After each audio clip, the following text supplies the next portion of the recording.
मुश्तबात की इंसदाद दहशतगर्दी की अदालत ने नून लीगी रहनुमा राना सनाउल्लाह के घर पर हमला केस का फैसला सुना दिया।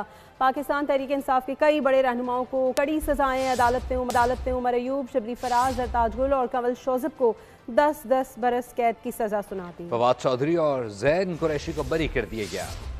सियासत के खेल ने रहनुमाओं को कटहरे तक पहुंचा दिया। अदालत ने बड़े बड़े सियासी नामों को कैद की सजा सुना दी। कुछ रहनुमा 10 साल जेल की सलाखों के पीछे, कुछ बरी होकर आजाद। राना सनाउल्लाह के घर पर हमले का मुकदमा थाना समनाबाद में दर्ज हुआ था, जिसमें 2 PTI के मकामी MPS समेत 109 मुल्ज़मान नामजद किए गए। मुकदमे में 250 नामालूम अफराद को भी शामिल तफ्तीश किया गया था। अदालत ने फैसला सुनाते हुए पीछे रहनुमाओं उमर अयूब, शिबली फराज, सरताज गुल और कंवल शोज़ब को 10-10 साल कैद की सजा सुनाई, जबकि MPA इस्माइल सेला को भी 10 साल और MPA शेख शाहिद जावेद को 3 साल कैद की सजा दी गई। केस में फवाद चौधरी और ज़ैन कुरैशी को बरी कर दिया गया। अदालत ने मजमूई तौर पर 34 मुल्ज़मान को मुकदमे से बरी कर दिया।